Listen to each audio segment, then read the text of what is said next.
Yes. Adler. Woo! Yes, thank God, right? Okay, and we're being live streamed now too. And then group 2 will be Saman Bojani, Dennis Sherrard, Shannon Elkins, Mimi Coffey, and Gwen Baroud. And then if more candidates come who fit into either group, there, of course, they'll be looped into those groups as well. Frank, so much for joining us. We're happy to see you, and we're excited for you to win because you are running against somebody who's especially bad at his job. So we're excited for all of our judges to go forth and win. All right. Okay. So to give us a little bit of, oh, and your second question, Deborah. So same thing. I think our candidates are actually pretty outstanding at moderating yourselves in terms of time. I mean, I really never had to like get a hook and drag anybody off stage. We do, as you just heard, we have, I think, about 15 candidates on this call right now. So if you could keep each answer to like 30 seconds to 2 minutes, depending on what you're talking about, just make sure as you're giving your answer, be aware there's a lot of other candidates on the call. But we want to hear your content. We want to hear your answer. So, just try to fit it in if you can. And if it's going on a while, I'll raise my hand or speak up or something. But I mean, I've heard you guys speak so many times. Not only are you super intelligent and you always fit it in, but nobody ever goes on too long. So I have no problem that I think this will be fine. Everyone is great. Okay, so thank you to everybody for joining us today on our Defending Democracy Candidate Forum. This is the fourth of 4 in a series that this county party has been hosting specifically. Of course, there's been lots of other coordinated events and we have more coming up, but these are specific our town halls, and we want to hear from you and make sure we get not only your ideas when you're in office, but also who you are and how you plan to legislate or run your court or your office, whatever it may be.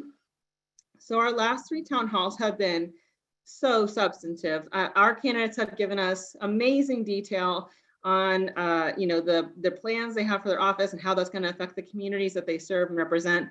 And we're so grateful for that. And so today we really wanted to focus a little bit more of our questions on how you got here, what led you to running for office and who the person is behind the candidate, right? So everyone here is a human being, and I think it's easy for us to forget that, most especially this week. There's been a very crazy week in the news, and I think people forget that candidates are people too.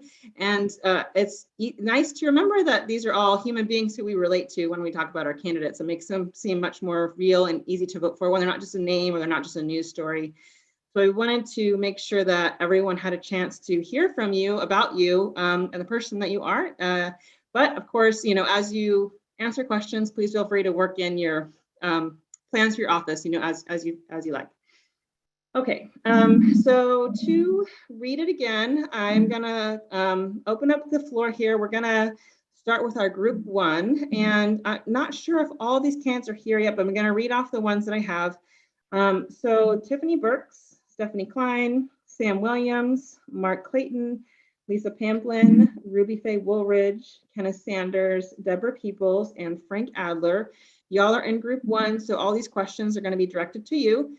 Like we've done in the past forums, I may call somebody out specifically, but in general, please feel free to jump in, and you have been really great at taking turns. So if you want to raise your hand, you can, or if you just want to unmute yourself and start, that's fine too. And we'll make sure everybody gets an equal chance to speak. We'll be making sure that it's pretty even. Okay, any questions before we start the forum part of this? And if there's other questions from our audience in the chat, so we did get some, as usual, we've got some questions that have been publicly submitted prior to this forum, but those of you who are not candidates and who are here to observe, thank you so much for coming.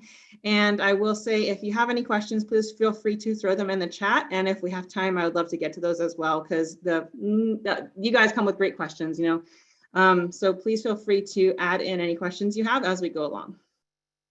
Okay. So I just want to start us up, kind of a warm-up question. Let's see kind of where we go with this. And again, I'm going to open it up to anybody who wants to start. My first question is, what is your earliest memory of democracy in action, or what was your earliest memory of being involved kind of politically, whether that be a really special voting process, with a family member, or the first protest you went to, the first block walk you went on. Does anybody want to take this one away to start?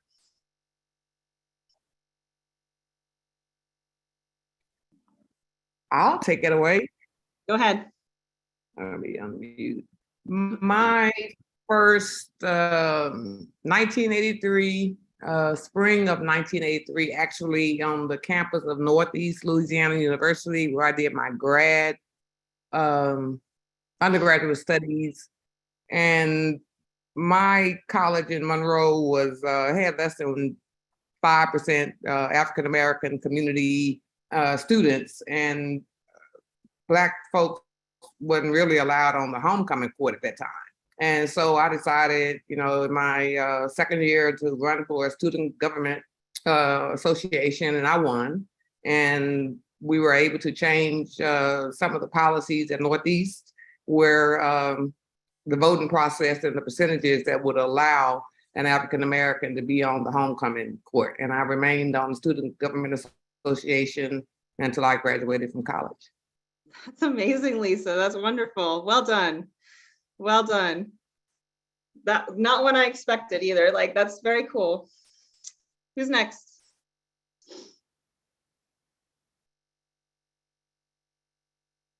I'm gonna start calling on people.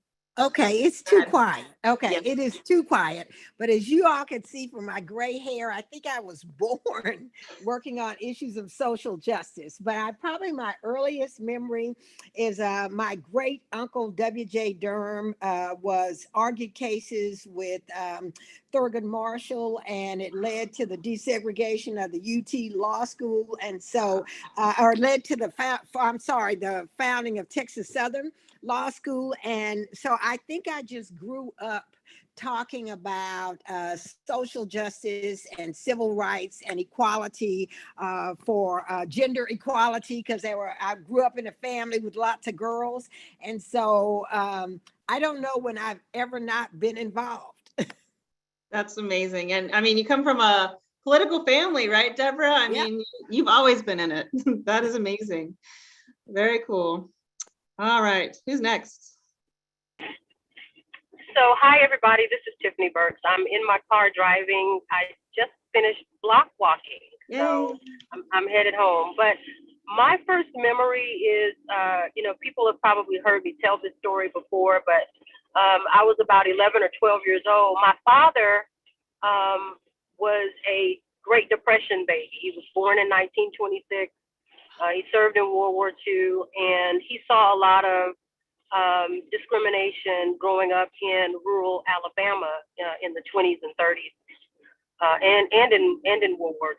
And so I just remember looking up to him as someone who was able to overcome a lot of obstacles in life, and he taught me something that resonated with me, and that I think has moved me to do what I do. And that is, I always try to understand why certain things happen. And one thing was it was a 60 Minutes episode where someone was wrongly accused of a crime unjustly and spent time in prison for it. And I remember asking my dad, like, how does something like this happen? And he said, if you want to change the system, you've got to be a part of it. And so for me, that was the moment I think that resonated, that said, I can't sit on the sideline. I've got to get up, get out, and start doing something. And that just spoke to me, and it stayed with me ever since. That's wonderful. Very cool. I love that you remember the words. Like, it's so clear in your mind, huh? All right. Anybody else for this one? I see some shaking heads. All right. Let's see. Allison, repeat that question one more time. Yeah, of course. Judge Ken Sanders with us today. We're so excited. All right. So the question is, what is your earliest memory of democracy in action? And so that could be anything. So that could be the first time, or, your repeated memories of a parent taking you to vote, or your first protest you went to, or, the first thing you ran for, a block walk you went on, that kind of stuff. Like, how did you get into being active?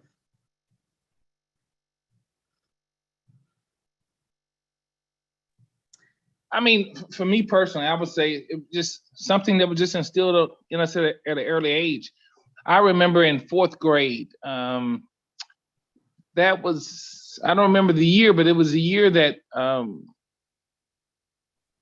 Walter Mondale and was running against Ronald Reagan. And I remember going to school. So I guess it's probably been around 84, I guess. I remember going to school and I had all kind of buttons supporting Walter Mondale. And I mean, and I remember some of my teachers looking at me kind of funny because here I am a fourth grader, I'm charging them up about, hey, who do you plan on voting for? And why are you voting for that person? You know, and I got that from my parents because, I mean, my dad, he was a part of the IAM union out at Lockheed or General Dynamics at the time. And on some Saturday mornings, he would take me out block walking with them, talking to voters. That's awesome. I love thinking about you as a little fourth grader with your Walter Mondale button at school or something. I can only imagine. That is awesome. Very cool. All right. No other takers. We'll go on to the next one. And by the way, that was lovely. I think my first political action was 2003. My dad and I went down to Austin for the Killer D's protest, which was the last, it was a big redistricting protest for the state legislature. And the Democratic legislators had been breaking quorum, just like we did this year, to try to stop what they felt was very unfair redistricting. I think this is a very common theme that we're used to. And I still have some of the, we bought a bunch of gear when we were there, and it was cool, to be surrounded by so many people who are there trying to make fair maps so we can get fair representation and fair voting is nice. Okay. So next, this one is much more recent, I think. So to any of the candidates in this group, again, this question, what was the moment you knew you needed to run for office? So what prompted such a big decision for you to serve? Some of you, this is not your first race. Some of you are running for re-election. Some of you, this is your very first race to run for political office ever. So I imagine many of you have pretty different answers for this, but I'd be so interested to know, like, what was the crux? What brought you to, did Joe Biden win and you felt like you needed to lift up Tarrant County, or what was your moment that you knew you needed to run for office?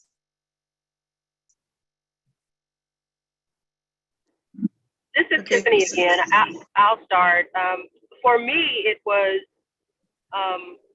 realizing that in 24 years as a prosecutor, like for the first time, I truly felt like the leadership in the office was not focused on the people in the community, but more about political agendas.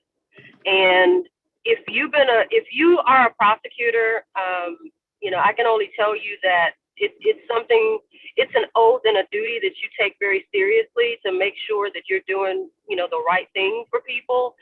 And when I noticed that not the people, but the leadership had the mentality that the political agendas of the day were more important, that's what I said, it's time for me to step up to the plate, because it's only going to get worse unless someone steps in and tries to make a difference. And so for me, that's what it was. Sitting in my office one day, and I made the decision. That's excellent, Tiffany. Thank you. Very cool. So I'm also a first-time candidate, and the thought of running for judge had gone through my mind before. And this particular seat, the 141st in 2018, was going to be on the ballot. And I called the Democratic Party in December of 2017 and found out, no, that's too late. That had a week before had been the deadline to register. Oh, wow. It was just kind of a thought, because I knew that if I ran, I wanted to run for that court. And not 4 years later, but in early 2021, after COVID and I think this is one of those things where things shifted a lot, I think, for people. I don't think I'm the only one that COVID just sort of took you out of time, and life was just different, and the opportunities and possibilities for what life would be like just looked different to me. Yes. And as we got into early 2021, there were a couple of things that kind of nudged me that maybe I would do it this time. And the ultimate key thing was during the spring municipal elections, when all the signs were up all over for municipal candidates, and a client called and said, I keep seeing all these signs. When am I going to see Stephanie's signs, and how much can I give her? And I thought, well, that's a good sign. That's a sign to me. But Yeah. but more seriously, you know, the people running for legislature, God bless them. I can't imagine ever doing something like that. But what I know is that there's a court in Tarrant County that needs to be run better. And the events of late 2020 after the election, but during the time that lawsuit after lawsuit was being brought in courts all over the place, I guess including by the Texas Attorney General, just ridiculous suits that had no basis. And in every court they came to, decisions were made by Democratic judges, by Republican judges, by people who'd been appointed by any kind of president, whether it was state courts or federal courts. And they looked at it and they said, no, you know, and I'm sure a lot of those judges wanted Donald Trump to be president again, but the lawsuit before them did not have any merit. And so it was thrown out. And that to me is critical, that our judicial system be run by people who will not let their own partisan inclinations get in the way of what the law actually is, what the facts actually show. And I want to be a part of that, of bringing trust back to the judiciary, or the people of Tarrant County know that this part of their government is run for them, for the people, and, you know, with justice according to what the law is. That's amazing. I love it. And I guess that really speaks to why you were one of our early candidates this cycle to start running, right? And because you were running since 2017, it sounds like. Well, no, I mean, I gave it up. I put my head down. But yeah, no. And of course, the wonderful thing was the first time I got on a Zoom call, there was for Tarrant. And Yay. I can't imagine having done this, you know, without those ladies and without other judicial candidates who were so committed and so energized to do this. That is awesome. Speaking of Fort Tarrant, Lisa or Mark, do you want to share with us when you knew you wanted to run for office? Yep. This is Mark Clayton, judicial candidate for Tarrant County Criminal Court number 7. I knew I wanted to run for office after being in and out of the courts. When I came to Tarrant County from Hood County, I did both family and criminal law, and just in and out of all of the different courtrooms, I was seeing the lack of representation and diversity on the benches. But the people that I'm representing is mostly Black and brown individuals who are not met with, or even the option of having someone who can know and understand them. And so in that moment, I started looking like, what does it take to be a judge? How long do you have to be practicing? Because I would be the younger attorney, as people call me, but I am always a problem solver by nature. And so if I see something that needs a fix or needs some type of help, I'm going to try to figure out what I can do to be that change or that help. And so instantly started looking up what it takes to be a judge. And as soon as I was able to run for judge, I put my name in the bucket. That's amazing. Lisa, I think you were going to jump in too. Yeah. From the time, like I said, I was a little girl, my only ambition in life was like to be a police officer. You know, I had no other goals or whatever, but to be a police officer. But I've always dreamt about a natural progression from being, you know, started off with watching a show called The Mob Squad, and then then I started seeing Perry Mason. I was like, well, you know, what's so bad doing this? And so I went from a progression of being a police officer to a prosecutor to a criminal defense attorney. That I was going to leave it right there. But 2016, and when Hillary Clinton lost, I must have stayed in the house and literally cried. I mean, it was just sad because I was worried about my health insurance. I was just worried about so much with Donald Trump taking over. But I still hadn't thought about it until Mark and Ebony and Crystal, you know, brought it to my attention. And I was like, well, you know what? Why not? You know, but my experience in dealing with domestic violence cases, and this is the court I'm running for, I just thought that would be a natural progression and a nice fit for me with my past experience. But, you know, literally we're fighting for the soul of this country right now. And Terrence, I think so crazy now, but we need diversity. Like Mark said, we need to have some diversity in that courtroom when people come in and they can see somebody that looks like us, and you know, at least not be so fearful and intimidated by the entire process. Yeah, that is amazing. And I'm so grateful. We have such a diverse, you know, ballot here in Tarrant County, and when you look at our current, you know, county commissioners court or the judges or the folks, you know, that are running our county and district clerks. I mean, we are sorely lacking in diversity, and I'm so grateful our ballot will hopefully succeed and bring some of that diversity and representation and inclusion, you know, to Tarrant County. Since you are both here, and this is the forum for it, I was wondering, Lisa or Mark, could you tell us, were you already friends before becoming for Tarrant? I mean, how did this start? Well, me and Mark are both in the same sorority first. And then when she came from Hood County and she was like going into private practice, I was like, hey, come to my office, you know? And so we were in the office together, and then we started, you know, trying cases together. A lot of, you know, we got high profile cases still pending, but we just clicked as far as, you know, working together. And you know, but like I say, it's deeper than that. It's a sisterhood, sorority wise, but our working relationship has been phenomenal since we started teaming up and handling our business around the courthouse. That's awesome. Very cool. Yep. And I'll tie in Crystal and Ebony. So I knew Ebony from volleyball. We both have senior girls now, but they played volleyball together when they were 13. And so we connected. She was a defense attorney in mainly doing Dallas, and I was defense work in Tarrant County. So we kind of connected on that. And when it came up that we would be running and she saw my announcement, she reached out and was like, I think I've been really thinking about running. So I was like, come on, join these meetings. We were having those meetings with Steve Maxwell. So I think she reached out to him, joined the meeting, and we just kind of all linked up together and was like, okay, y'all serious about this? We're serious. Let's go.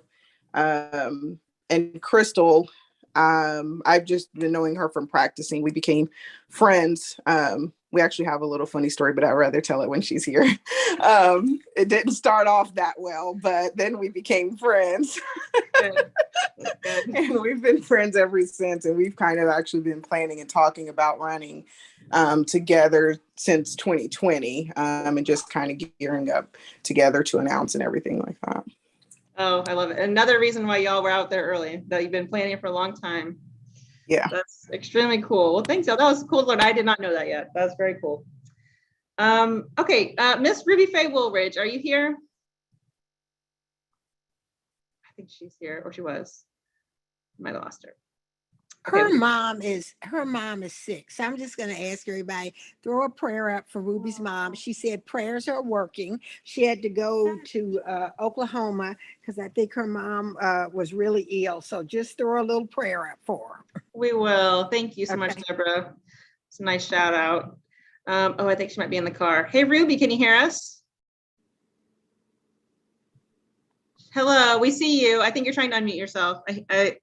We'll get there. Hold on, I am in the car. I just pulled over. Thank you, sorry. Deborah.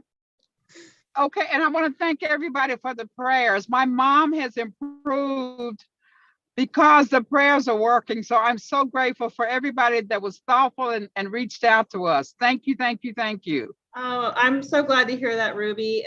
That's excellent news. And I wanted to make sure to include you. So I know you're so busy and you had to jump on a couple minutes after we started. And I wanted to let you know that this is the group that you're included on. We're in group 1 right now. You've been to other forums. And I was wondering, Right. you are one of those candidates that this is not your first race, but the question on the table is, what made you want to run for office? What was that moment? And, either your very first race or this one, we're definitely interested in the answer. Well, listen, my case is different from everybody else's. My first county race was against Tom Wilder for district clerk in 1994. Whoa. And so I'm coming full circle. When this position opened up, I had no idea I'd be running for district clerk again. But I had just read about about the Supreme Court ruling against Tom Wilder for the way he was treating disabled and disadvantaged people. And of course, he was charging them fees that were illegal and had been doing it for 10 years, and justice was not being served, nor was he properly taking care of some other matters. So when this presented itself, I thought, I think it's time for a change in the district clerk's office.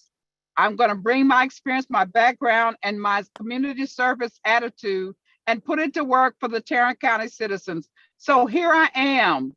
And I have to give a shout out to my mom. She started me in 8th grade stuffing envelopes for former Congressman Ed Edmondson in Oklahoma. So my mom is all a part of this. I'm excited about it. And I'm just in such a grateful place because I thought I was coming back home without a mom, and I'm coming back home because of prayers, and I still have my mom with me. So I love you guys. I'm grateful. I just pulled in from Oklahoma to be in Tarrant County to get on this call. So thank you, thank you, thank you. Oh, Ruby, my heart. Oh, I'm so happy to hear all those things. And I love that you come full circle and we're going to beat Tom this time. That is awesome. Thank you, Ruby, for all you do. So Allison, Thank you. Thank you for allowing me to have a word. Of course, always. So this is Deborah, and I'm going to say this, but I want to hear from the other candidates. So I'm going to be quiet. You all know me, but I really feel like this time that truth and integrity are on the ballot. I mean, we've been working in Tarrant County for a long time, and while we have had differences with the other party, we have never had a total disregard for the truth, for facts, for honesty. And I just, I feel like Barack Obama saying I could take this for 7 more weeks, but the people of Tarrant County can't. And that's what I feel about these outstanding candidates. I mean, the reason we're talking about the courts, look at all the things that are happening in the courts right now in Tarrant County. Look at all the things that are happening in the jail. Look at all the negative things that are being said in this whole attitude that these candidates don't want to do anything for the people. They just want to keep Tarrant County red. And that's their slogan, is keep Tarrant County red. And Tarrant County is not red. It's a thriving metropolitan area of 2.1 million people of all persuasions. And I just feel we are now seeing part of the Republican Party that has no disregard for truth, has no disregard for facts, and they are just interested in throwing a lot of mud and trash up against the wall, which I refuse to play in that arena. And that's why I think truth, integrity, honesty, and I love what Lisa said, and I love the name of this podcast, is that we are defending democracy. It is, if this is the America that we grew up in, that we love, that we want to continue to make better, that we just have to focus on getting our message out to people that we are the party right now of truth and decency. I mean, it couldn't have been better said, Deborah. And I feel like so Rachel and I always come up with notes before we do a podcast, and we have a section, and I feel like you just read right off it. Like, you know, Republicans are not trying to represent people anymore. They're just trying to hold on to power. And if that means shutting down access to voting, shutting down access to fair representation, then they'll do that. And that's what they are doing right now, right? And I mean, your race couldn't be more important right now into making sure that Tarrant County folks continue to be able to vote. I mean, if we don't get Deborah elected as our next county judge, we have a very bleak outlook on being able to vote, you know, in the next cycle in a fair way. Well, we have to get everybody elected, but it Yes, was we do. interesting. I'll tell you this. I did an interview with the Dallas Morning News, and they said that my opponent is proposing a chief integrity officer who will work with the county sheriff to oversee the elections office to make sure that elections are free and fair. And I told the Dallas Morning News, I said, they are. And here's a man who sat on the elections board with me. One Democrat, and you know that, Allison, and 4 Republicans on the elections board. Don't you know if there had been any problem with the elections that they would have spoken up before that? Our elections are some of the safest in the country, and we picked the equipment.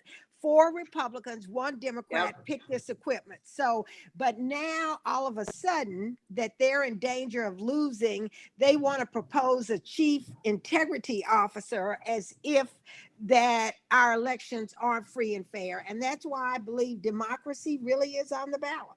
And so I'm going to be quiet now because I know Frank Adler, I know you're trying to be quiet over there, but you are running for a super, super important position. And I see Mimi's on here, Gwen, so I'm going to be quiet. Okay. Thank you, Deborah. Good segue. Frank, tell us about your inspiration for running for office. So good afternoon, and thank you for having me. I really appreciate it. Very kind of you. So I've been practicing in that juvenile court, the 323rd District Court, since 2006. Nice. And I truly feel like I have all the qualifications. I handle the really serious cases, the capital murder cases. I am the only bilingual Spanish-speaking attorney on what we call level 3 that does these court appointments. Wow. So I think I'm really qualified, but I have to be fair to 3 other people right off the bat. And that's my mentor when I started in 2006. That's who's a judge now, Magistrate Felipe Calzada, James Teal, and Carmen Johnson. So those are 3 people. I don't know if people know them on this, who I think were really, really, really well qualified also to run for this office, as I believe they're all Democrats. So I went to each of those and said, hey, are you guys interested in running? I'll support you. But neither one of them wanted to do it. So I really just thought I was next in line. And again, thank you. I think I'm truly qualified to run for that bench. And I leave it at that for now. That's awesome, Frank. And we're so glad you're on the ballot. You know, as we mentioned earlier, you and many of the other folks here are running against judges or new candidates who are really not are not serving now or will not serve our county very well should they be elected. And your races are also critical. So we're so grateful you're on the ballot, Frank. Thank you for joining us. I thank you for having me here. I appreciate it. Of course. Okay, and so let's see, we have a few more minutes for this group. Okay, I want to jump into a fun one here. And of course, you don't have to answer if you don't want to, but if anybody has an answer, I'm so interested in it. Do you have a voting ritual? You know, do you have a special voting breakfast? Do you wear the same thing every single time? Do you always take your mom with you? What do you have a special voting day or practice or ritual? I'll take it. Ready? I will. Okay, I'm excited to share. I always wear my Proud Army Mom cap when I go to vote. And I always wear some black tennis shoes that were lucky for me in 2020. And the in between doesn't matter. But what I have learned is my Proud Army Mom's cap levels the playing field for me as a Democrat, because I connect with veterans and it doesn't matter which party they're from. And when all else fails, I bring Miller, my little dog. So I have no shame. Okay, that's it. And I always vote, if I can, at the South Service Center in Arlington, which is the largest voting precinct, voting site in Tarrant County, except for the Grapevine one, okay? But that's it. I gotta have that Proud Army Mom cap on. And I love that you might have to bring your dog as backup just in case. That is awesome. Yeah, but now you all pray for Miller because Miller's having surgery Tuesday, so we want him to be well for the election. Okay. He's got kidney stones, so we gotta get Miller well for the election. Poor thing. Yes, of course. Definitely. Okay. All right. Anybody else? Tell us about your voting ritual. No takers. I'm just up the first day, and me and my sister, my niece, and her husband, if he's available, we just all meet in Mansfield, and we're there when the polls open. That's awesome. Is that the first day of early voting, Lisa? Yes, we always vote the first day. That is great. I love how many. Yeah, we coordinate the day before to make sure everybody's available, and then all the kids, the nephews and all that, they all get together that evening and go vote together. That's awesome.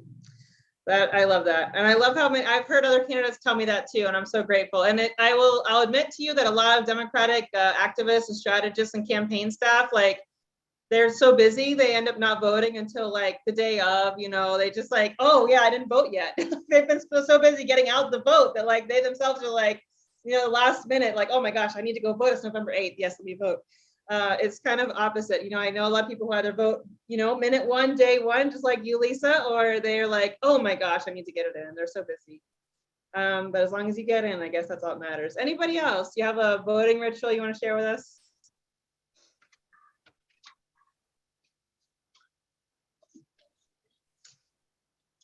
All right, we'll move on. All right. I feel like somebody's trying. No. Okay.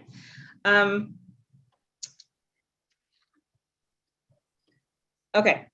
So this one's a little bit deeper. And so this one, again, feel free to jump in if you want to. You don't have to. It's sort of your, this is a group of people who, you as group one are people who would be enforcing laws that are given to you by our legislators, right? So you're in a special situation versus group two, which is our folks that will be writing those laws. So you as law enforcers or folks who will be serving in courts, our own, elected officials, whether it be at the state level, local, national level, have many of them have refused to publicly support federal legislation to strengthen our voting rights. I think every candidate and all the activists on this call are aware of what's happening to the Voting Rights Act here in Texas, and the fact that our voting rights are being eroded, quite actively, and we are sorely lacking in enough representation, especially here in Texas, to strengthen those voting rights.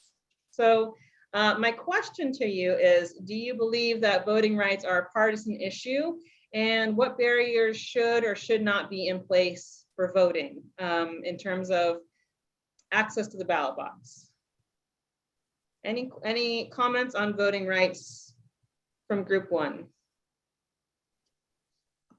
Well, so like so many things that should not be partisan, this is one of them, and yet it has become so. And I don't think it should be partisan, and I think that one of the illustrations, I'm going to give two illustrations, and then I'm going to ask you what the last part of the question was.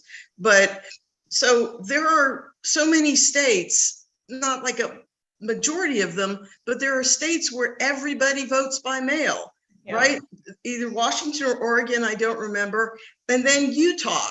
So you've got liberally inclined states, you've got the state of ruby red Utah, and they figure out that yes, there's a way to do it. Everybody can vote for mail. It doesn't mean you just buy all the envelopes you can and vote a million times. I mean, clearly there are ways to do it and to do it validly, and both Republican state leaders and Democratic state leaders, if left to their own devices, can figure that out.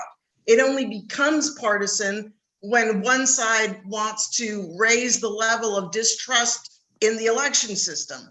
And that's, just part of the whole horrible MAGA playbook that we've seen of undermine trust in the press. You know, if you throw out enough garbage, keep lying, well, eventually people say, yeah, I don't know what to believe. And if you keep saying every election is stolen, nobody believes that it's not stolen. So it absolutely should not be partisan. One of the things, you know, Glenn Whitley, I guess, has recently become such a hero, but at the Menudo y Chorizo, or other way around, whatever that breakfast is, I heard him speak a couple of weeks ago about how he would like to see one primary, not Republican primary, not Democratic primary. And his thinking was, if you just have primaries, and when you vote in that primary, it's a public record, there are a lot of people who don't necessarily want to be pegged as having voted in all the Democratic primaries or all the Republican primaries. And so you really do get more extreme people making the choices of candidates. And that if everybody were in a single primary, you know, and I guess what I'm saying, I was just surprised to hear him say that, because to me, that horrible free-for-all we had in my congressional district, where like Janelyn Sanchez was third, it's like, well, it doesn't look very good. But I think if you had it to where maybe 4 people come out of it, and then you had ranked choice voting or something, I guess what the reason I'm bringing that up is because, you know, Glenn Whitley's no crazy liberal. He's just talking about ideas that might be able to solve some of what we see, where the Republican Party is completely beholden to the extremists. And maybe if you had to run to the general public in the primary, people would be coming up with more solutions and more rational ideas. So whether it's access to the polls, or, you know, access to the primary races for people who don't want to commit one way or the other, there should be nonpartisan type ways of getting at that. What was your last part of your question, Allison? I'm loving this like soliloquy. Stephanie is awesome. I think you kind of addressed it, but the second part of the question is what barriers do you feel like should be or not in place, should be or should not be in place for voting? And I think, you know, if we think about barriers, we think about like, you know, some people God, yeah, people should be able to register online, right? I don't know that anyone is ready to trust online voting, but at least, you know, get yourself registered online. More access to mail ballots. I mean, I think it really just has come home to me recently how biased that is against the disabled and the elderly, and people just don't have cars, can't drive anymore, can't get the, you know, that old guy, like, wasn't there like a 70-year-old guy bringing his 90-year-old father to the polls, and they wouldn't come out to the car even though they're supposed to? I mean, the drive-through they did in Houston, the boxes that you can only have 2 in a county or 1 in a county as big as Harris County or something, get rid of that, just no. And so I don't know where that needs to be handled, when the state of Texas would be ready to do that, but if it could be handled federally, obviously.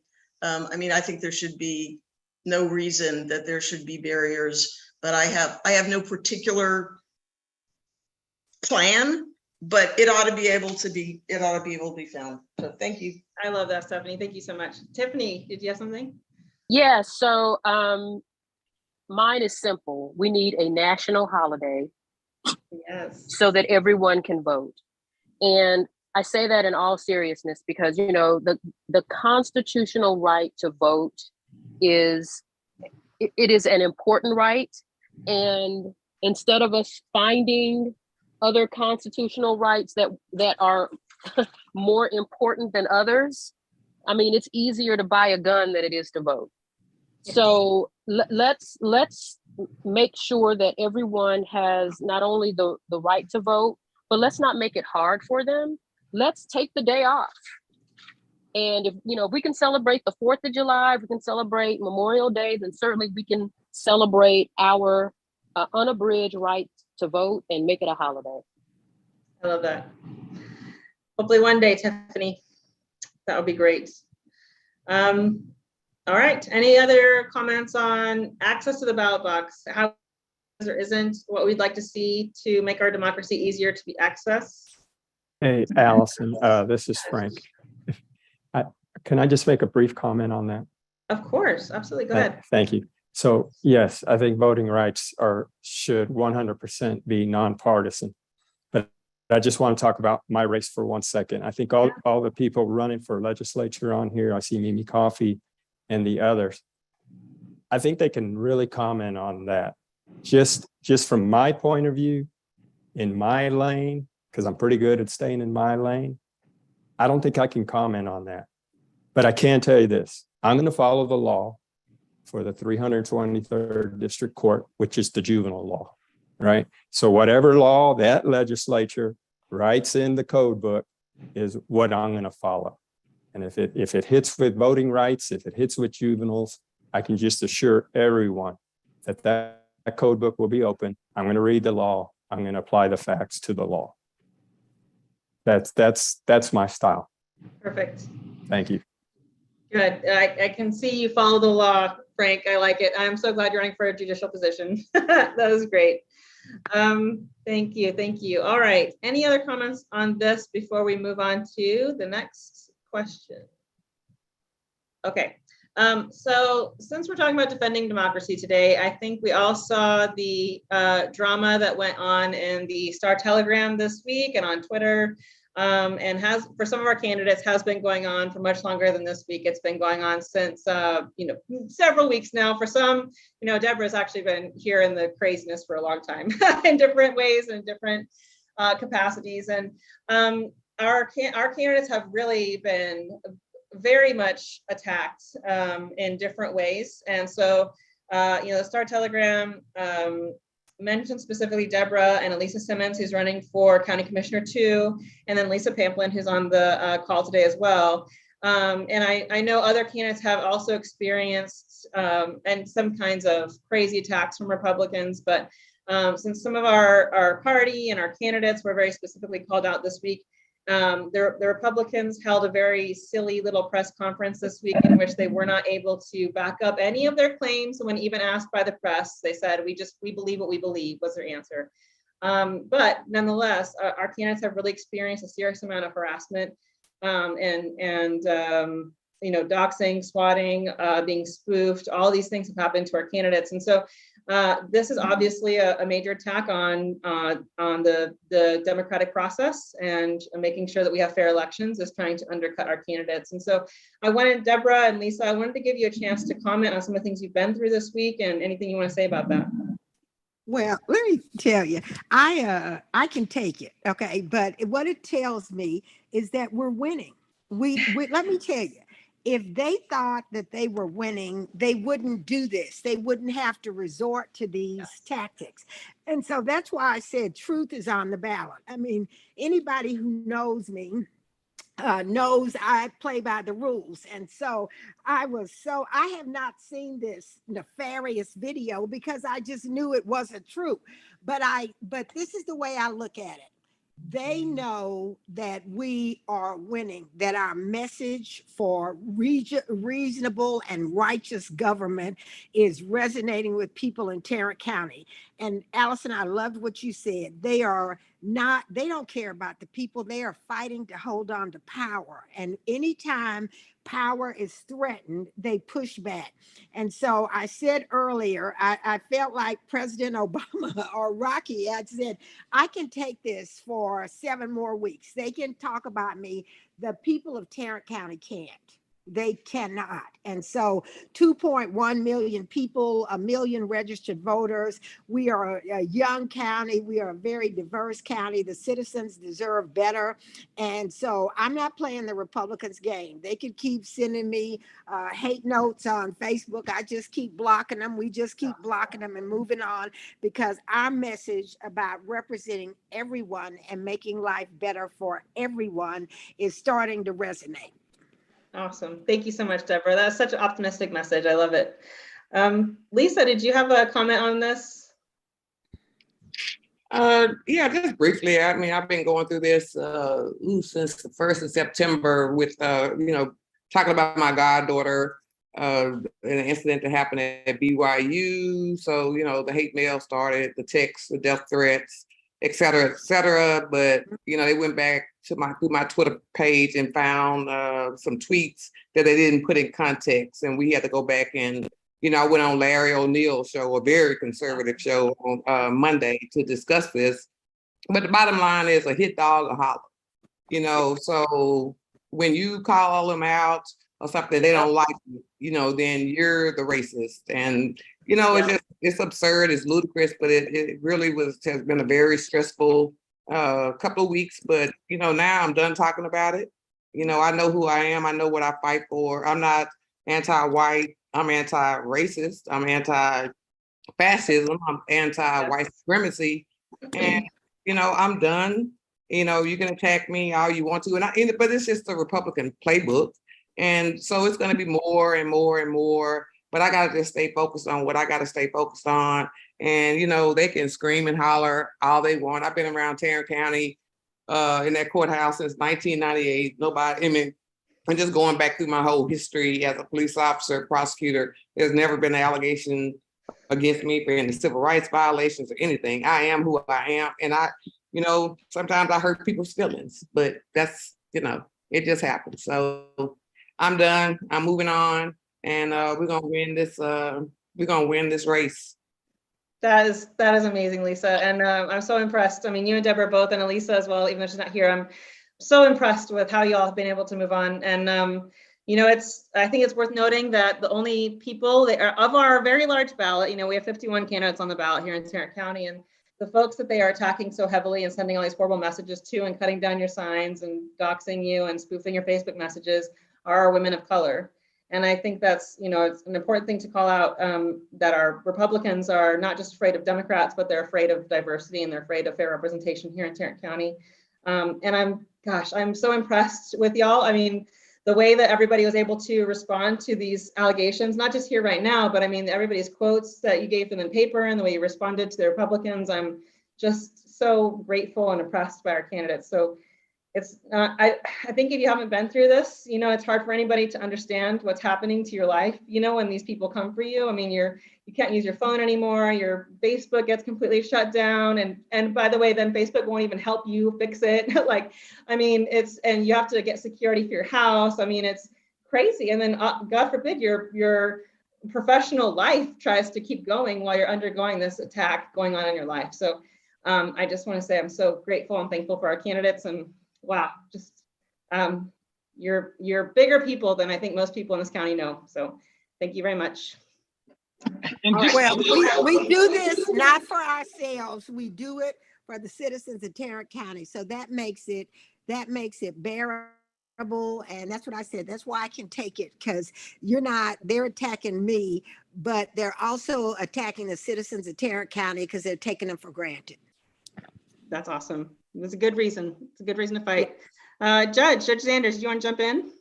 Well, yeah, I mean, just to piggyback on kind of what everyone is saying, if they've done this at this point leading up to the election, you can only imagine the intensity that they're going to turn the rhetoric up as we approach election day. Yes. Because they see the change that's happening. They've seen the same numbers that we've seen, and they know it's not a matter of if, it's only a matter of when Tarrant County will start electing Democrats countywide. Yes. And they're trying to slow that momentum. And so that's why it is so important that all of us rally around each other as we approach November, because the attacks are going to get more and more intense as we approach election day. And the thing about it, their lies become truth if we say nothing about it. Yes. The Republicans has specialized in creating disinformation. Mm-hmm. And oftentimes we don't have a media that's out there really trying to fact check those that misinformation.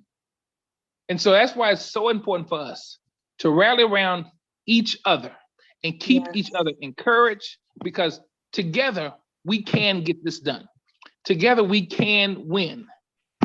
All of you may not know my story of what happened to me back in 2018 as we approach election day, and how I was attacked in a very vicious manner on Facebook with lies. You know, I mean, I was paralyzed for a good 2 weeks because of how I was being attacked on social media. But you know, I was able to weather that storm because I was amazed at people who were sending me messages saying, Kenneth, I see these lies being said about you, but I know they're not true.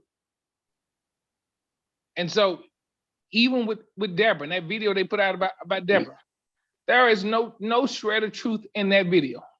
Who would let a homeless man come knock on their door to talk to them about getting their vote? It was just a joke. And so together we can get this done.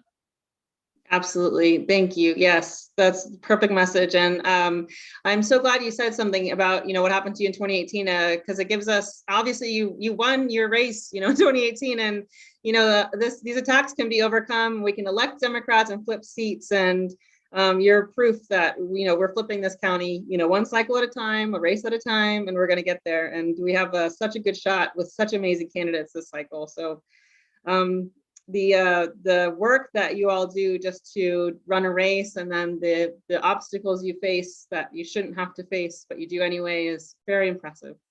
So well said, Judge. Thank you so much. But Allison, this is Deborah, and this is the last thing I'm going to say. Go ahead. But I am angry that they would use a defenseless homeless person in that way. I wasn't that for me. I thought, here we have the Republican Party. They have attacked immigrants. They have attacked LGBTQ residents. They have banned books, and now you're going after the homeless who totally need us to rally around them. And I guess when I looked at it, I just thought, this is typical of what Republicans do. And we as Democrats are working to try to find solutions so we end homelessness and food insecurity. And they're using it as a tool. And so don't be upset with the gentleman, be upset that they elected to try to use him. Totally agree. Thank you so much for saying that, Deborah. That was a very important part of this whole piece, that's happened this last week. It has been, they victimized everybody in the story basically and tried to make themselves come out on top. And so you're exactly right. Okay. Well, I'm so glad that we got a chance to cover the absolute drama that's been happening to us and our candidates and our party. And the fact that we're going to be moving on, and we're gonna go ahead and get these good folks elected, and it's going to be amazing. So thank you so much to our Group 1 candidates. We are going to go ahead and move on to our Group 2 folks. And I'm so grateful for everybody being here today, and thank you for staying on with us. So our Group 2, as we say goodbye to Group 1, we're moving on to Group 2, and our Group 2 is made up of the legislative folks. These are folks that are going to be writing these laws. So let's see who all is still here. Salman, is Salman here, or is Salman a representative of his campaign here today? Yes. Oh, Angie's here. Okay. Hello, Angie, with the Bojani campaign. All right. And then Dennis Sherrard and Shannon Elkins, Mimi Coffey, and Gwen Baroud. Do I have any other legislative candidates in this call today that I didn't catch? Okay, hearing none. Okay. So welcome everybody. And just to remind the audience, remind the candidates, we are recording this. It's also being live streamed on a couple of different platforms right now. So we do have a wider audience than is just in this chat today. And to remind the audience that is here with us in this Zoom, we will take questions from the chat if we have time. So if you'd like to throw something in the chat that we're not talking about yet, please feel free to do so. If we can get time to do it, we'll get to it. And then we do, of course, already have questions prepared and questions that have been submitted online previous to today's forum starting. Okay. And I do want to, no, that's okay. I'll get to it later. So I want to start off with this warm-up question, the same question that I gave to Group 1. I would really like to hear from Group 2 because they apply just as much to you as to Group 1. So again, if you'd like to take the question, please feel free. And if I don't hear much from anybody, we'll either move on or I'll start calling out names. So just be prepared. Okay, so Group 2. What was or is your earliest memory of democracy in action?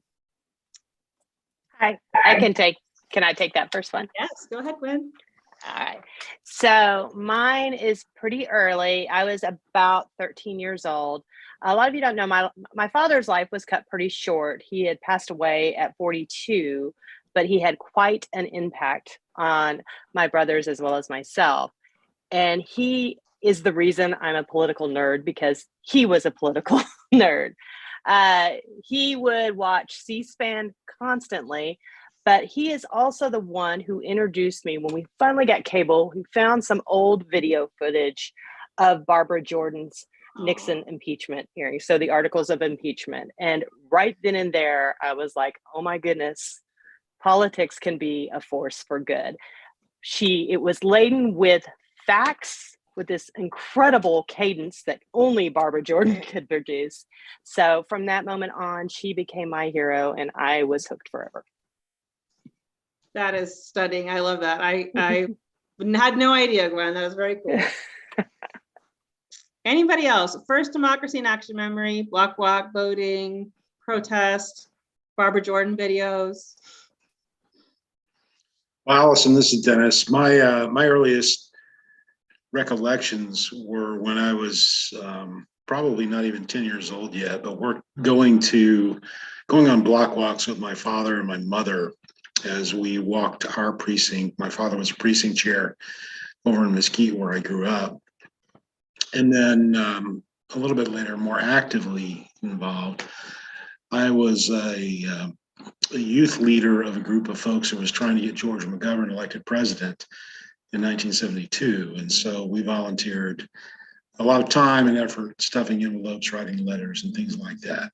And so those are probably my earliest waking memories of being engaged. So it's been some time. That's awesome. That's one of the longest political careers I think that's on here. Dennis, that is great. Very cool. Who else? So Allison, it's tangential, but one of my earliest memories that has impacted me in terms of wanting to help people is I remember in the old downtown post office when they were swearing in citizens. My mother, who's Japanese, she studied hard for that test. She had to learn English. She had to learn how to read and write, how to drive. And they gave her a little American flag, and she sacrificed everything, her entire life. Not one of her relatives ever visited the United States. She gave up everything for this American dream. And hence, I got involved in youth and government a long time ago. American Airlines had what was called the American Scholar Program, where every public high school had their teachers vote for one student. We all went to Washington, D.C. for a week. I met with Congressman Ride. It was really exciting. Went to the Pentagon. Then I got a scholarship to go to Presidential Classroom, which was very similar. You go to Congress. And I was really inspired by just the inner workings of all of these public servants sacrificing their lives to make America what it is and to help people like my mother achieve a dream. So I just love government. I was crying the first time I was on the steps of the Capitol. I love just helping people. So there's my story. That is so cool, Mimi. That is very interesting. And you got to go see it in action at such a young age too. I mean, Right. wow. Very cool. Shannon, I know Shannon had some sound issues. Are you back yet? Shannon may be in and out. She's having connection issues. I gotta say, this is a delightfully nerdy group of memories between C-SPAN and block walking and going to Congress and loving government. I mean, I love it so much. So very cool, y'all. Thank you so much for sharing all that. All right. Let's see. Do you have a voting ritual? What do you do to make sure you get out and vote? Do you do it last minute? Do you try to get out there early, wear the same thing every time? What's your jam?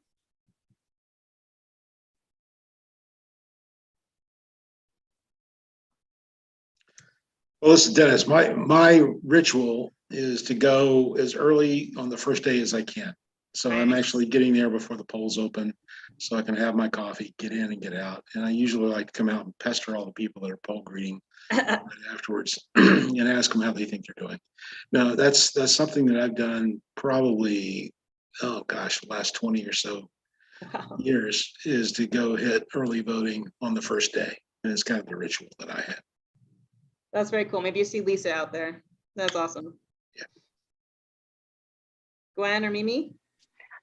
Nobody's gonna say I take my I voted selfie.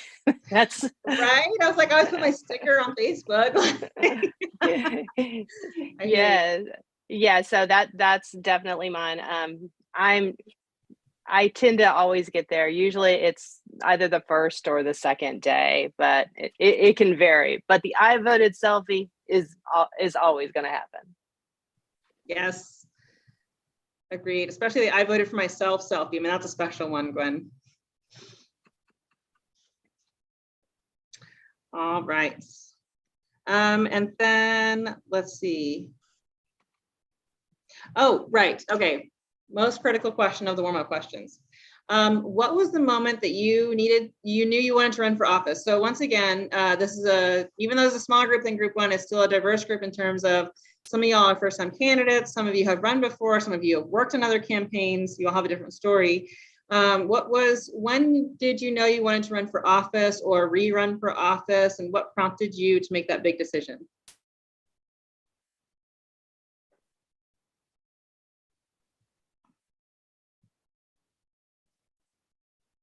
I'm gonna start calling on y'all. I keep wanting to wait. So, nope. Get in there, Gwen. Okay. All right. So, like Lisa spoke about in 2016 about being just basically just crying for a week. Same thing. But I decided to hop on a bus bound for Austin with the Tarrant County Democratic Women's Club, where that day was all of those empowered women and the men who love them. They're coming together, making sure that our voices were heard. And it took that dark and gloomy day and made it something different. Like we were going to be this force for change. So I did the standard things. I was already an activist before that, but I started getting more involved. It's like, okay, finally I'll be a precinct chair. Okay, I'll do that. And then I gradually started doing more, and I started seeing these amazing women here in Tarrant County just running for office, like Allison, Jana, and I was like, wow, everybody, these are some great candidates. And there's so many more, because I'd been an activist before and the ballot was kind of bare a lot of the times. So then I was like, well, wait, who's gonna run against Kelly Hancock? He's my former school board trustee who forgot about public education. Somebody's got to do this. And I was like, well, I guess it should be me. So that's how I got into this particular race. That is lovely. I remember that I think several candidates in 2017, 2018 said the same thing, right? They were like, but nobody stepped up yet and the deadline's almost here. And what do I do now? That's awesome. And there y'all were. That's great, Gwen. Thank you so much. All right. Dennis. Well, I've wanted to run probably since I've been aware that you could actually do that. So for a long, long time, but I've always been the guy that thought I was probably better being the guy behind the guy running and being an advisor, a counselor, a speechwriter, the muscle, whatever it turned out to be. And then as I was getting closer to my retirement, because it was impossible to run when I was working, because I was traveling about 80% of the time and a lot of international work. And so it was difficult to be able to step away from that. But as I was getting closer to retirement, I decided that I thought I would take the step. And so my first attempt at this was to basically do all of the due diligence about running for the state representative seat in the 2018 race in District 92. And so in the latter part of the year, probably September-ish of 2017, I started making some calls. I called Ms. Deborah Peoples, who was the party county chair. She referred me to a guy by the name of Mark Bauer. And Mark said, absolutely not. You cannot do this. And I said, well, why not? It's free country. I can run if I want to. And he said, well, you need to go meet this gentleman named Steve Riddle. And so I said, well, okay, fine. I can go do that. And so I did. And we sit down. And once again, I found a guy I thought is probably better suited for this race than I was. And I agreed to come on and help him as a campaign advisor. Got really close to winning that cycle. And so once again, I had to think about whether I wanted to do this or not. Steve made a decision to take another shot in 2020. He asked me to come be his campaign manager, so I did. And we didn't make it through the primary. We got beat again in the general. And so now 22 rolls around. That cycle comes up. And I've talked to a few people and I said, you guys have an interest in doing this? And nobody seemed to step up. And I said, well, okay, I think I'm going to do it. So I filed and then got immediately drawn out of the district that I was wanting to run in and put into another one. And now I'm running in District 94. And so, it's my first time as a candidate, but something that I've always wanted to do for a long, long time. That's awesome, Dennis. And yeah, Dennis and I got drawn out together. We were both 92ers and they were both 94s. And thank you so much for running. I'm glad we have I've never had to think about Tinderholt that much besides the fact that he's in Tarrant County. I don't like him, but I'm very glad that I have somebody to run against him now since he's my current state rep. So thank you, Dennis. Mimi, tell us about your story for deciding to run for office. So I did run for state rep in this area back in 2001. But if you look at my coffee firm Facebook page for my law firm, there's some posts where I'm on the beach, just, hey, I'm considering running. So I've been thinking about it for a long time. It's just a natural progression, so to speak, a way for me to give back. Because I've had my law office for 27 years. I've been defending folks here in Tarrant County for 27 years. And I see some laws that just absolutely make no sense. All my children are grown. They're all in college.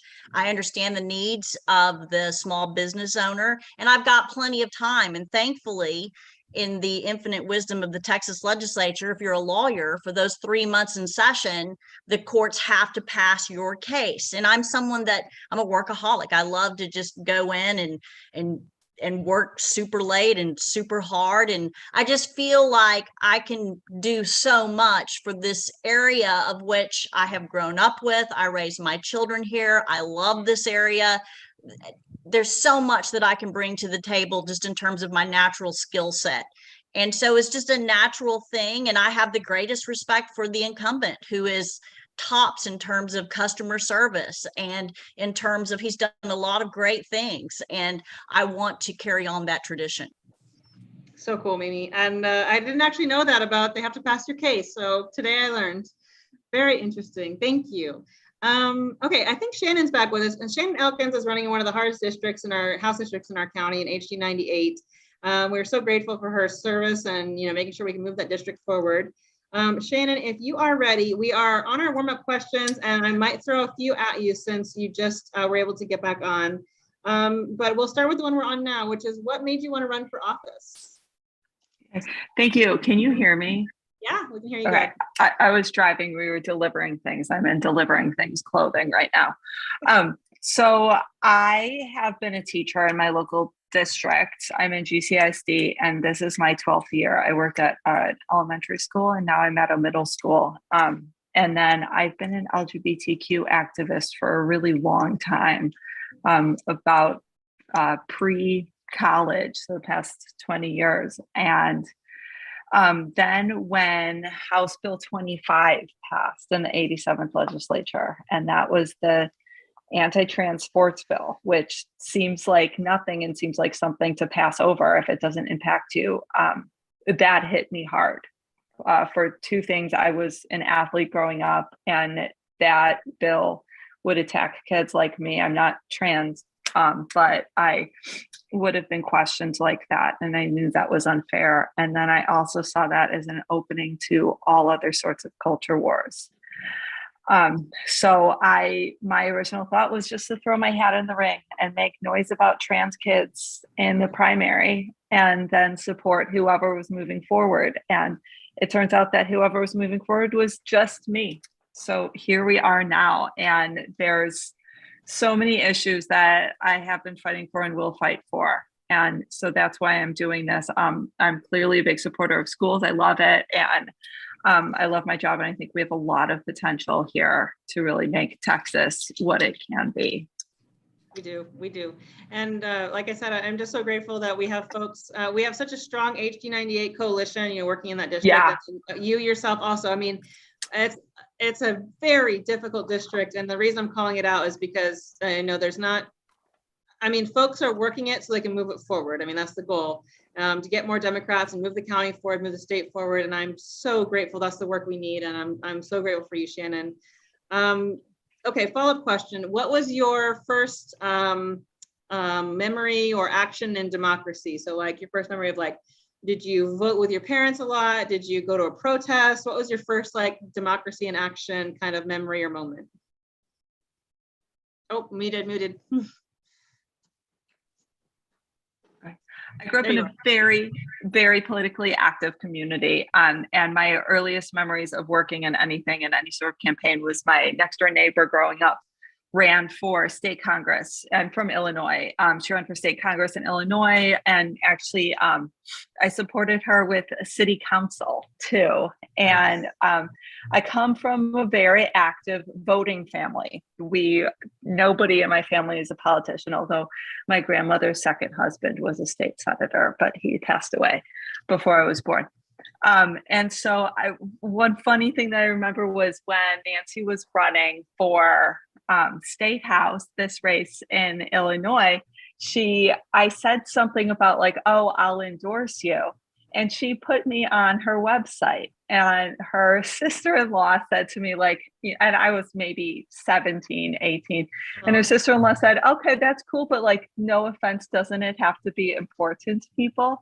But important, but going to be organizations and things like that. And we talked about it. She's like, it just means people. And this is what we're doing it for. So I always thought that was really fun. That is extremely cool, Shannon. Thank you for sharing that. All right. Okay. So we've gotten to know y'all a little bit more, and I learned a lot from everybody. So thank you so much for sharing those things. And I want to jump in now to a little bit more of the meat of the questions. So as y'all know, our amazing communications director is on this call, and that's actually the Tarrant County Democratic Party that has been very studiously dropping y'all's links in the chat is Rachel, and she's a brilliant behind the scenes strategist and activist. And she has put together, as always, she's put together some notes for us today. And this is something that I actually just learned today, is that Texas has actually banned more books than any other state.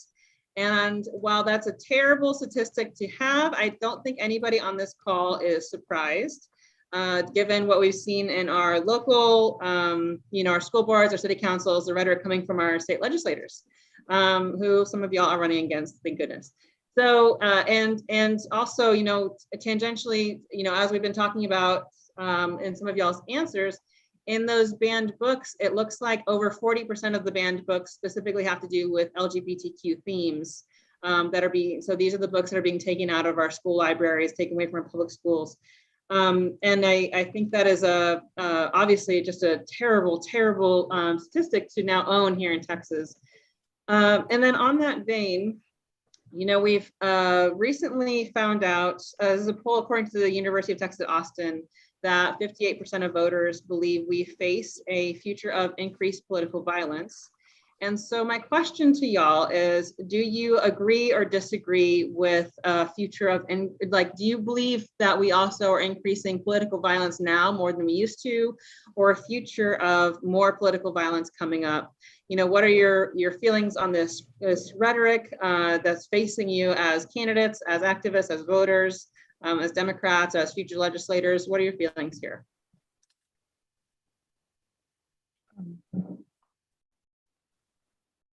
Hey, Allison, can I respond? Go ahead, Mimi. So you bring up the whole book banning Lieutenant Governor Dan Patrick said that at the top of his legislative agenda for 2023 is he wants to take away tenure from Texas university professors.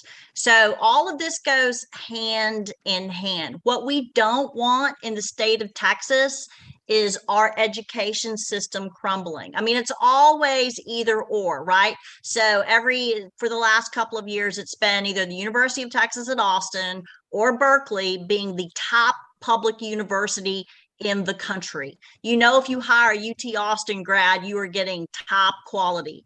Now, my son, my oldest son, he will get his PhD from UC Davis in this coming May. And he's already told me, Mom, like, you know, I'm just not interested in coming back to a state where they're going to tell me how I have to teach and what I have to teach. And he for sure is not going to want to entertain a job in which he's top of the top and he can't get tenured. So what's happening at the local level, bless everybody's hearts, I know that everybody running for school board, whatever political persuasion, wants to help their children, but there's a difference between being a school board member and being in education. You've got to let the professionals do their job. And it's just gone, you know, it's sad, but the GOP has gone crazy with it. No, you cannot do that. And in terms of the violence, nobody likes to lose anything, right? So we are at the precipice of losing our top rank in terms of Texas having excellent education. And I don't think anybody in the state wants this. But in terms of like political vitriol, and it's really sad that when I'm out hanging door hangers, you know, I try to respect people's privacy. You know, I'll wave at the Ring camera, but there are a lot of folks, if they're outside, you know, they look a little leery and we get to talking and I love to listen, but I can feel the tension, and it's really terrible to see Americans feeling that way about each other, worry about their neighbors or friendships being lost. And I think that the GOP is responsible for this. It's out of their playbook. They need to take responsibility for it. And the way that happens is we elect the reasonable people into office, which would be us. It's time to stop this negativity. I love that. Awesome. Can I talk on that? Oh, Shannon, go ahead. Okay, so I teach special ed at a middle school, and I do math. So I do inclusion and gen ed classes and then resource math. My partner in that, who does ELA, we plan our curriculum and we do, modified texts for our students. With all of this book banning, the list of approved novels and short story collections that we can read is so small, and the approval process is so hard for the people at the district level that there are many days where my partner has said to me, I don't know what to teach. We haven't gotten this approved. We don't know what to do. So we're doing phonics work and stuff, but we're screwing over the kids who don't have the ability to proceed in the general education curriculum with those books that are way too ahead of them. So it's really hitting the 12% of students who have an IEP in my district and across Texas. It's ridiculous. That led to a conversation. We have to take all of the books and put them in behind lock and key, seriously. And she said to me, she's like, what is this? And I said about the Christian nationalist thing. And I said, the only way we can get out of this, the only way we can do that is right now we have to all vote blue. Even if you have been a lifelong Republican, it's time to do that because we have to get back to regular politics. It's gone too far. Awesome. Thank you so much, Shannon. Yeah. Go ahead. I'd like to add to that. I think we need to look at these things like the book bans, trans students playing boys, those or women's sports, those types of things, that the ridiculous things that they have brought up our Texas legislature. As we know, the book ban started with Matt Krause's list of 800, and they just went wild with it. But we have to ask the why. Why is it happening? The why is it is an all-out attack on public education. Yes. They want to prove the point that our public schools are failing. And this is a good one of their many ways of doing it. And it distracts us from what their goal is. So we have to combat that and protect our public schools. We say things like, Shannon, you spoke about your co-teacher, not knowing what to teach. We are losing teachers left and right. Look at what happened in Keller. 56% of their teachers went up by 56%. This is what we have to attack. This is what we have to make sure that they understand. This is what they want to do. Dan Patrick is in the pockets of True Texas Project, before that, previously called Empower Texans. They want these religious schools, and we have got to make sure that we fight against that and say this is an all-out attack on public schools, and your legislators are doing it, and they're getting a bunch of money for it. So keep that messaging going. Very good points, Gwen. Thank you for adding that. Dennis, did you want to jump in? Well, I think just to echo what many have already said, the attacks on the school system has manifested through book bans or attempts to try to change curriculum and so on. The others have been spot on and correct. It's an attempt to prove a claim that public schools are failing by making them fail, and then move the money over to some level of private instruction some way. So I think we've just got to be very clear-eyed when we discuss this and not say, well, no, we're not really teaching CRT, we're teaching history. That's going to be lost on everybody. I think we have to call them out, I think as Gwen suggested, and describe exactly what they're doing. Public schools work, and they work very well. They have for a long, long time. We have excellent public schools. We have a lot of them right here in Texas. But it's always interesting to me when the Republicans want to make a claim or recommendation or a solution to a problem, it goes to privatization. When we know full well what the issues relative to public school are, it's a lack of resources and money. And we have the resources and money that we can apply to this. So we just need to call them out on this chicanery, because it's a big grift. The second thing that you talked about relative to violence, I am concerned about that. I'm concerned about the people reaching out and acting in belligerent methods with sanction from the state, from people around, whether it's poll watchers being aggressive and challenging people trying to go into a voting booth, or whether it's people talking to folks that are on block walks. I've spoken to many voters that would like to put a yard sign out in their yard, but they don't want to do it because they're afraid it'll get vandalized or their car will be vandalized, because it has happened before in their neighborhood with other candidates. So it was kind of a shame, really, but it's something that's being fostered under the guise that the Democrats have become, not just opponents, but become evil people. We're groomers, we're pedophiles. I was driving down to this office today, and there's a large billboard up on the highway that says, stop grooming our children. And it's a picture of Beto O'Rourke, right? And so it's just a shame that these kinds of things are being thrown out there, but it is inciting outrage, and when outrage goes too far, it incites violence. And so I'm not convinced that we're not going to see a resurgence of some attacks against poll workers or against candidates or things like that. We just need to be very mindful about it.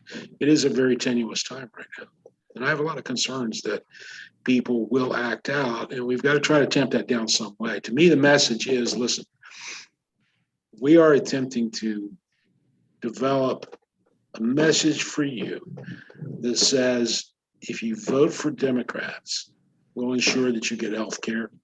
We'll make sure that your public schools work as designed. We will make sure that your schools are safer, because we will reduce gun violence. That's not a partisan issue. Those are three things that affect Republicans as much as they do Democrats. And that's what we're about. So don't believe what you're hearing. Work with us to make all those things better. Excellent points, Dennis. And I will say too, to that point, and to your comments, I want folks to know that we're our election judges, as Deborah alluded to, I sit on the election board, and then Ms. Vera Roberts is our election judge liaison, and we have been working with her and Steve Maxwell and Libby Willis to train all our election judges. And of course, they now have to comply with SB1, which has added a huge amount of difficulty into their job. We have way more expanded number and capabilities for poll watchers. But security is one thing that we do talk about, because, this is a serious thing that people are concerned about. And I just want the folks to know who are watching this, either this live stream or this recording later, that, we do take it really seriously. And we do have we're making sure to work with the local sheriff's department or police departments if there is an issue. We've been very lucky so far, in this primary as well. We, had very few problems, but I will say the biggest problem we faced so far at the polls is misinformation. So we did have some issues with, you'd have a poll greeter outside saying, "Oh no, Democrats can't vote here at this polling location. You need to leave," even though they could, and the voting machines were working. And so we those are the kinds of issues we've been facing so far. So it's, on the thankful note, that's nothing of a security issue, but on the downside, it's obviously disenfranchising voters in a very real way.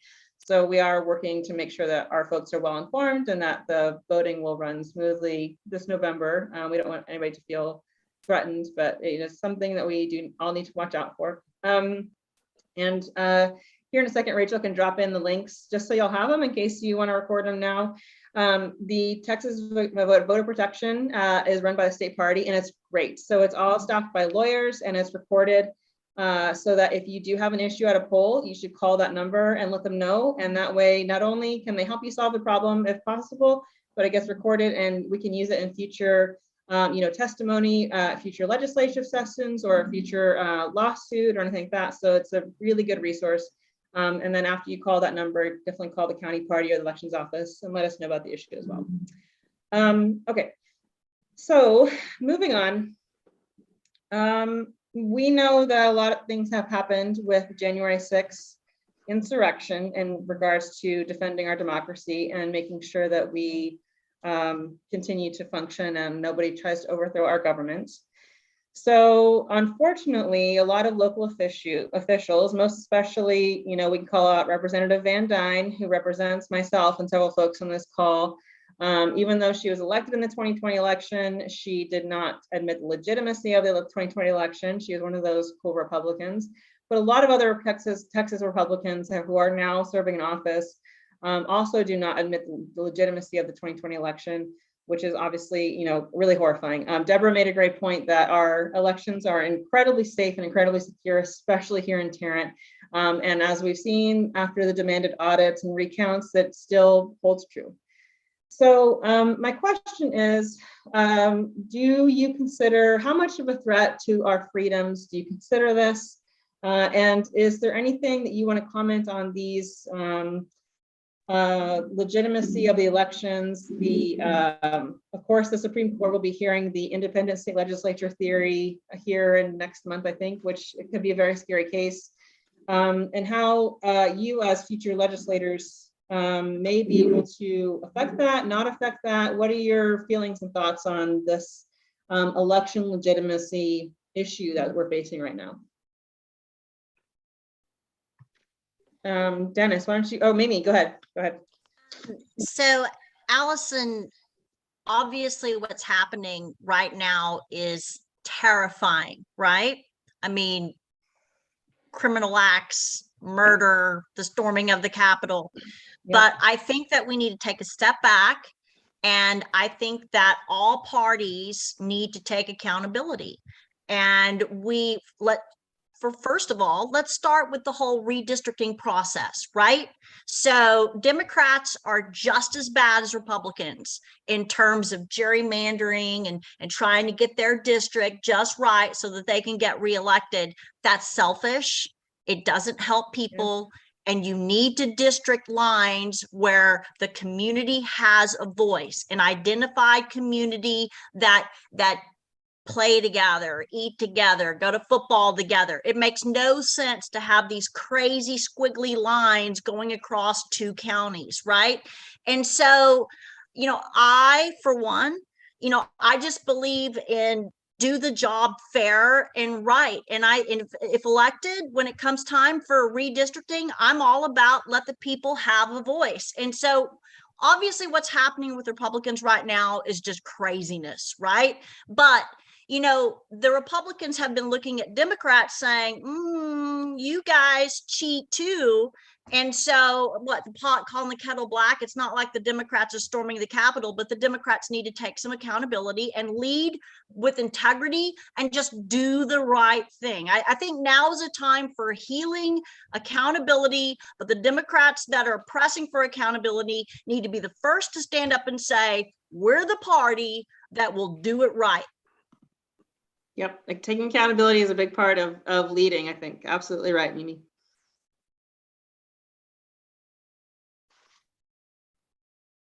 The case that you mentioned is coming before the court regarding the independent state legislative theory is very concerning to me, because essentially what that's doing is arguing the state legislatures have the right to overturn a popular vote in a state or a jurisdiction, irrespective of the outcome. And there are already a couple of states, I think, that have some laws, I think Georgia may be one of them now, on the books that would allow essentially a legislature in the state to nullify an election. Well, it's very troubling when you think of our country and the baseline of it as being a representative democracy, just to allow the people that have organized the legislative seats such to where they're going to maintain power for a long period of time. And now supposedly they can select statewide, national candidates, perhaps even a presidential election, in terms of the way that they affect that by just claiming irregularities in the voting process. And so this is very troublesome. I think the thing that Democrats have got to do is continue to harp on the fact that the elections, particularly that are run in Democratic counties, are run in a pristine fashion. And here's how you know that, because the Republicans only go do audits in the counties that are democratically held counties, and then they turn out and find, no, the elections were done in a very pristine manner. Yes. So we have that we can rely on. But we're going to have to resort to a full-throated pushback on these things. And it's going to have to include everything from litigation, like Mark Elias's operation is doing, challenging all of these voting laws and so on. But it's going to take us to go out and say, listen, you need to go vote, particularly the people that we're asking to go vote for us. And you need to go do it in the most clear and effective manner possible, which is when early voting starts till early voting ends, go personally to the polls. Yes. That should be our mantra. That's the best way that we can ensure that we won't see ballot rejections, we won't see people being turned away and things like that. And we've just got to continue to elevate this up, that Republicans don't trust the people because they're trying to rig the game. If they trusted the will of the people and their ideas were sufficient to sway their votes over the Republican side, they would win. But right now they recognize that they're bereft of ideas. Therefore, they've got to rig this. So if they lose, they can claim that something is wrong. And it's just going to continue to take us to work on this. There is no magic fix. This is going to be litigated for a long time. The way that we can fix it is that we get Congress and we get the Senate with enough votes in the Senate to remove the filibuster, pass the Voting Rights, reinstate Clause 5 of the Voting Rights Act, the John Lewis Freedom to Vote Act, and making absolutely sure that those states that had to go through pre-clearance before because they were screwing with the system have to do it again, Texas being one of them. Yes, absolutely. Our loss of the Voting Rights Act and our oversight and pre-clearance has been a big loss for our state. Absolutely, yes. Dennis. Angie, you have your hand up. Go ahead. Hi, everyone. Thanks for having me. Of course, here for Salman Bojani. And to the question that was asked about the last question you just asked, it's, one of the reasons that Salman decided to put his hat in the ring is because of the 2016 elections and then the 2017 Muslim ban. He's currently not available for this call because he's at a speaking event for the Muslim Democratic Caucus of Texas. And it's an issue that, of course, is really near and dear to him. And not only that, but these are issues that are affecting us personally at home now. And it's not something that's like far out of reach, and it's not close to home. It is actually affecting us. So, you know, these kind of policies that are put in place aren't just some far off things that could be happening. It's currently happening. And the January 6th resurrection, or whatever you want to call it, is just a horrendous act of one person being able to say these things and then having people mobilize to do those things. And it comes from a lack of education. It comes from a lack of, you know, just knowing the difference between someone who is fooling you and someone who is trying to be on your side and trying to be with the people. So all these issues are extra important. And, you know, for us to get out the vote for people to vote Democrat, you know, we need to be able to show here's what's happened under the leadership of Republican, and here's what's happened under leaderships of Democrats, and you decide which one is best. Very well said, Angie. Thank you so much. Are you out block walking right now? That's like severe dedication. You guessed it. So, I'm just taking a little break right now in the shade because it's extra hot. So I have to take a little break. Yes. Well, thank you so much for joining us, Angie. I know every candidate is so busy and you can only be in so many places at once. So very cool.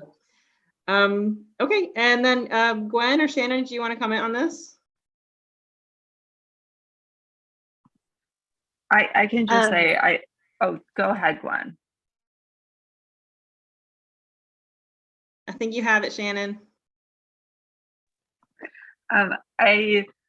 The facts that the people that were at the January 6th insurrection were the people who were saying that everybody was overreacting during George Floyd protests really shows the state of division in our country right now. And the first thought I had was that Dennis is right. Our elections run fine, and look at what they're trying to attack. And the other side doesn't trust the people, and the point of our democracy is government by the people. Very well said, Shannon. Succinct and very well said. Thank you. Gwen? I just think the best way to, I guess, describe it is the voter suppression tactics that were embedded into Senate Bill 1 were the result of a big lie that caused an insurrection. They had an opportunity to disavow what had happened and leave the voting process just as it was, free and fair. But no, they capitalized on that. That is why our Democratic representatives broke quorum, because they knew what was happening. I mean, if you could have done something to change the results of the insurrection, it could have been to really get behind free and fair elections, and our Republicans didn't do that.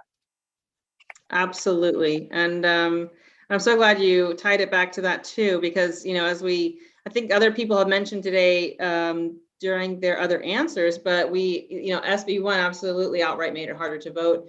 And then went out of its way to outlaw a lot of great voting systems that, you know, especially Harris County had been really trying to implement and get out of the normal box in order to help folks cast their ballots. And of course, SB 1 went ahead and struck those down and made it harder to vote and easier to, what did Deborah call it that they wanted to do? An election integrity officer. I mean, that's basically what they're trying to install everywhere. Yes. Yeah. It's an office of election integrity. That was it.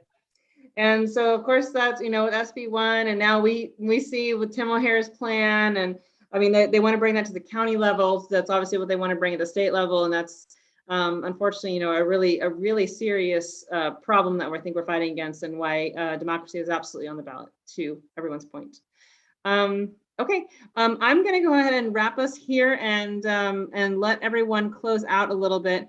I know y'all have very busy schedules. I'm so grateful for all of our candidates. I don't think we have a time for closing remarks from all of our candidates today, but I am so grateful for everyone attending. And again, I am very, very grateful that we've been able to put on these 4 candidate forums, and I will give Tiffany Brooks a special shout out. These are really her her ideation, and she helped us bring these to the fore. And then of course the TCDP staff, Iris, Rachel, and everybody else at our office has really made these events happen and make sure that they've been such a success. So I'm so grateful that everyone has helped us bring out our candidates and show y'all off. And of course, a big thank you to the candidates. I know you're so busy, and the fact that we've been able to get together every single month has been really outstanding.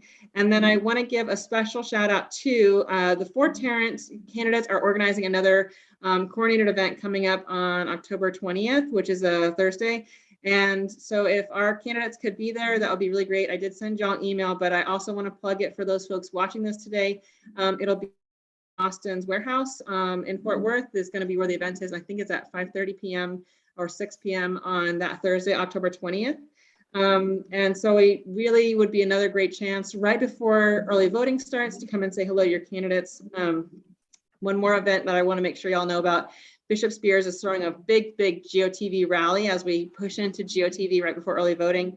And it'll be on October 22nd, which is Saturday. So we have 2 coordinated events happening. That'll be really great. They're kind of back to back.